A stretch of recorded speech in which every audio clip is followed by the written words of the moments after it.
தாவேகா பிஜேபியுடைய B team கிடையாது. திமுக தான் பிஜேபியுடைய main டீமாக செயல்பட்டுக் கொண்டிருக்கு. பிஜேபி என்கின்ற மதவாத கட்சியை, பிஜேபி என்கின்ற பிளவுவாத கட்சியை தமிழ்நாட்டிற்குள் கொண்டு வந்த அயோக்கியர்கள் யார்? திமுக. கலைஞர் அவர்களின் ஆசி பெற்ற சின்னம் தாமரை, திமுகவின் ஆதரவு பெற்ற சின்னம் தாமரை. தாமரைக்கு ஓட்டு போடுங்க என்று தெரு தெருவாக சந்து சந்தாக ஓட்டு கேட்ட ஐயாக்கிய திருட்டு கூட்டம் தான் இந்த திமுகவுடைய கூட்டம். எங்க மீது இந்த பிஜேபி முத்திரலாம் குத்தாதீங்க. தமிழ்நாட்டில் ஏன் உலகத்துல கூட சொட்ட மண்டையில் கூட முடிமலருமே தவிர தமிழ்நாட்டில் தாமரை மலரே வளராது, மலரவும் விடமாட்டோம். பிஜேபியோடு கள்ள உறவில் இருப்பவர்கள், பிஜேபியோடு வெளிப்படையான உறவில் இருப்பவர்கள் திருட்டு திமுக அயோக்கிய கும்பல். தஞ்சை என்றாலே தமிழ்நாட்டின் நெற்களஞ்சியம் என்று சொல்றோம். என்ன வளம் இல்லை என்ற திருநாட்டில் ஏன் கையை ஏந்த வேண்டும் வெளிநாட்டில், ஒழுங்கா பாடுபடு வயல் காட்டில், உயரும் உன்மதிப்பு அயல் நாட்டில். கடவுள் என்னும் முதலாளி, தொழிலாளி, விவசாயி. விவசாய பூமி, இந்த விவசாய பூமியை நாசமாக்கிய நாசகார கும்பல் தான் இந்த திமுக என்கின்ற கும்பல். வரலாற்றிலேயே திமுக என்கின்ற கட்சி இப்பொழுதுதான் வலிமையான ஒரு தலைவரை நீங்க எதிர்கொள்றீங்க. தாவேகா என்கின்ற வலிமையான ஒரு கட்சியை எதிர்கொள்றீங்க. மூன்றெழுத்து மந்திரமான விஜய் என்கின்ற மூன்றெழுத்து மந்திரத்தை திருட்டு திமுக எதிர்கொள்கிறது. எதிர்கொள்ள முடியல. அதனாலதான் அண்ணா சொன்னார், தட்டி தட்டின்னு சொன்னதெல்லாம் உங்களுக்கு சில பேர் புரியல நினைக்கிறேன். பேருந்து நிலையத்தில் பேனர் ஒன்று வச்சிருக்கிறாங்க.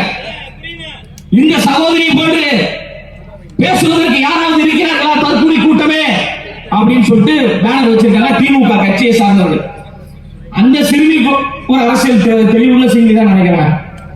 ஆனா இந்தியாவிலேயே தலை சிறந்த தற்கொலைகள் 2 பேர் இருக்காங்க தமிழ்நாட்டில். வழக்கு வந்தாலும் அதை மாவட்ட செயலாளர் எதிர்கொள்வார்.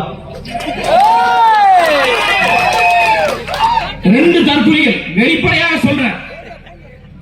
உலகக்கோப்பை கிரிக்கெட் போட்டி மாற்றுத்திறனாளிகள்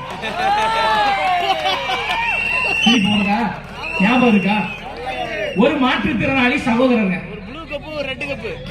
நான் உலகக்கோப்பை கிரிக்கெட் போட்டியில விளையாடி கப்பு வாங்கிட்டேன் அப்படின்னு சொல்லிட்டு ஐயா ஸ்டாலின் அவர்களுடைய மகன் இருக்கக்கூடிய திருவல்லிக்கேணி சேப்பாக்க தொகுதியிலே ஒரு பழைய கப்பு கடையில ஒரு 2 கப்பை வாங்கிட்டு வந்தாங்க. ஜெயிச்சாங்க, ஒரு கப்பு தானே கொடுப்பாங்க. அந்த 2 கப்பை எடுத்துட்டு முதலமைச்சர் ஒரு முறை பார்த்துட்டு வந்தார். ஐயா, உலகக்கோப்பை கிரிக்கெட்ல விளையாடி ஜெயிச்சு கப்பு வாங்கிட்டேன். ஸ்டாலின் அவர்களுக்கு ஒரே சந்தோஷம். தமிழ்நாட்டை சார்ந்தவர் ஒருத்தர் கப்பு வாங்கிட்டு வந்திருக்கிறாரு.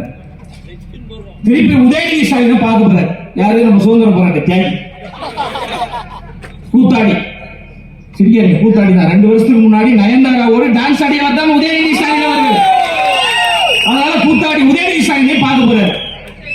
அவரும் தம்பி அதெல்லாம் பேசக்கூடாதா, அது உண்மையிலே வழக்காயிருக்கு. பால்தாயில் சொல்றாப்ல, அதை வேற ஒண்ணு. உதயநிதி ஸ்டாலின் போய் பார்த்து ஒரு கப்பை கொடுக்குறாங்க. அவரும் ஒரு கப்பை வாங்கி வச்சிட்டார். தமிழ்நாட்டு மக்களுக்கு மட்டும் இல்ல, உலகத்துக்கே ஒரு ஆச்சரியம். இப்படி ஒரு உலகக்கோப்பை கிரிக்கெட் போட்டி நடந்துச்சா? இப்படி ஒருத்தர் விளையாடினா உண்மையிலேயே ஜெயிச்சாரான்னு நம்ம விர்ச்சுவல் வாரியர்ஸ் சொல்லலாம் வேணும். உலகத்தையே கலக்கி கொண்டிருக்கின்ற டிவிகேவுடைய விர்ச்சுவல் வாரியர்ஸ் நோண்டி எடுத்தார். கடைசியில உலகக்கோப்பையை விளையாடல தலைவா. அம்மா உங்களுக்கு தெரியுமா தெரியாது தெரியல, உண்மையிலேயே உலகக்கோப்பையை விளையாடல. பழைய கப்பு கடையில கப்பை வாங்கிட்டு போயிட்டு முதலமைச்சரையும் துணை முதலமைச்சரையும் ஒரு மாற்றுத்திறனாளி சகோதரர் பார்க்கிறார் என்றால் உலகத்திலேயே தலை சிறந்த தற்கொலை தமிழ்நாட்டின் முதலமைச்சரும் தமிழ்நாட்டின் துணை முதலமைச்சரும் உதயநிதி ஸ்டாலின். நாங்கள் தற்கொலை கூட்டம் அல்ல, தத்துவத்திற்கான கூட்டம். தமிழ்நாட்டில் ஆட்சி மாற்றத்தை ஏற்படுத்தக்கூடிய கூட்டம். இங்கே கூடியிருக்கின்ற கூட்டம் என்பது கூடி கலையும் கூட்டம் அல்ல, திமுக கும்பலை கூண்டோடு வீழ்த்தக்கூடிய கூட்டம். முதல் ஐயா, இங்க இருக்கின்ற திமுக கட்சிக்காரர்களுக்கு நேரடி சவால். எங்களுடைய மாவட்ட செயலாளர் அவரிடம் நீங்கள் பேசி வெற்றி பெற்றீர்கள் என்றால் நான் திமுக சேர்ந்தேன். 2 பொறுப்பு அமைச்சர்கள் போட்டிருக்காங்களா? இதை சொன்னாலும் உங்களுக்கு சிரிப்பு வரும். சுத்தி ஒரே சரியா இருக்கு.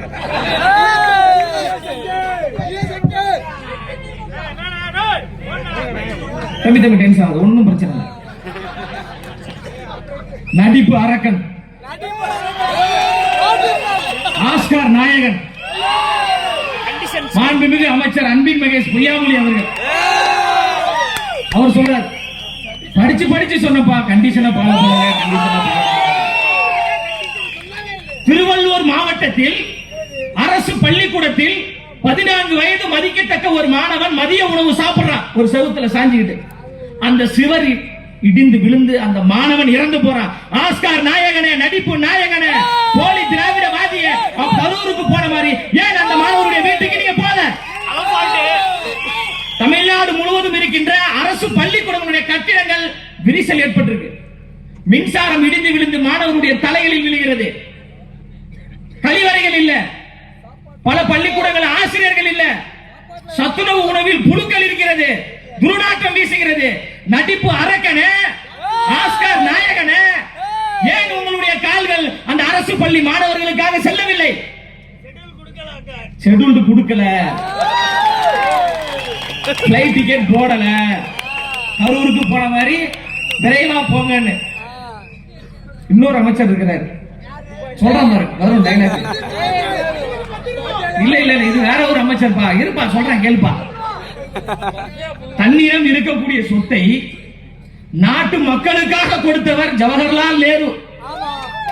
நாட்டு மக்களிடம் இருக்கக்கூடிய சொத்தை தனக்காக கொள்ளையடித்த திருச்சி KN நேரு. அவர் மீது வழக்கு இருக்கிறது. அரசு வேலைக்கு 20 லட்சம் 30 லட்சம் என்று கொள்ளையடித்திருக்கிறார். அரசு பணியிடங்களை பணியிட மாற்றம் செய்ய வேண்டும் என்றுமா 30 லட்சம் ரூபாய் தாருங்கள், அரசு வேலை வேண்டுமா 40 லட்சம் ரூபாய் தாருங்கள் என்று கொள்ளையடித்தவர் தான் திருச்சி KN நேரு அவர்கள். அவர் ஒரு பொறுப்பு அமைச்சராக இருக்கிறார். திருப்பதி உண்டியல் ஒட்டுமொத்தமாக திமுகவை நாம் ஒரு திருப்பதி உண்டியலை உருவாக்கி 3 மாதத்தில் உள்ளே போட்டு புதைப்போம். இது போன்ற ஆகவழி கூட்டம் அந்த கூட்டம் இங்கே உரை நிகழ்த்துவார். 7 என்னென்ன அப்படின்ற, ஆமா தம்பி அப்படின்ற, அந்த அளவுக்கு ஒரு அறிவார்ந்த மாவட்ட செயலாளர் அண்ணன் சரவணன் அவர்கள். நீங்க அவரோடு போட்டிடுங்க, அவரோடு பேசுங்க. தமிழ்நாடுனா என்ன, தமிழ்நாட்டிற்காக தமிழ்நாடு என்று ஏன் பெயர் வந்தது, மொழிப்போர் போராட்டம் என்றால் என்ன, இந்தி திணிப்பு போராட்டம் என்றால் என்ன, இந்த நாட்டுக்காக போராடியவர்கள் யார், இடஒதுக்கீடுனா என்ன, சாதிவாரி கணக்கெடுப்புனா என்ன, ஆணவ படுகொலையை தடுப்பதற்கான தனிச்சட்டம் என்றால் என்ன, திமுக எப்படி உருவானது, அதிமுக எப்படி உருவானது, தமிழ்நாட்டிற்கான அரசியல் வரலாறை கரைத்து குடித்த ஒரு மாவட்ட செயலாளர் தான் எங்களுடைய மாவட்ட செயலாளர். வீட்டுக்கு அனுப்பணும். மணப்பெண்ணின் பிரத்யேகமான திருமணம்